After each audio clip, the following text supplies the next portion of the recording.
تو توی ایران یه خانواده پولدار و موفق داشتی، پدرت وضعش خوب بوده، یه رفاه نسبی رو داشتی. الان مهاجرت کردی رفتی یه کشور دیگه، بازم همون رفاهی که تو خونتون داشتی و با خودت بلند کردی و بردی کشور دیگه. تو هیچ چیز جدیدی به وجود نیاوردی و این هیچ وقت پیشرفت حساب نمیشه.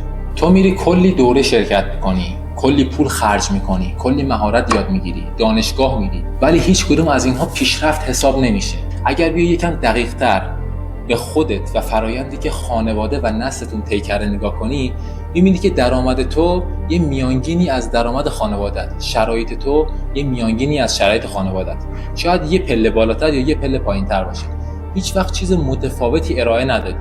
دو کردن این عدد یک به این مربوطه که تو چقدر میتونی تغییر هویتی داشته باشی و این تغییر هویتی توی کالبد انرژی تو اتفاق میفته.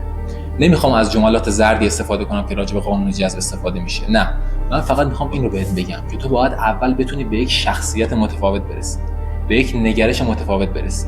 نگرش متفاوت این نیست که من بیام یه دکمه رو بزنم یا یک دکمه رو خاموش کنم و بگم که آره من نگرشمو عوض کردم. این تغییر یه تغییر درونیه و تو باید از درون تغییر کنی و رفتارهات وقتی که تغییر کنه خلق نتایج متفاوتی میکنه توی زندگی.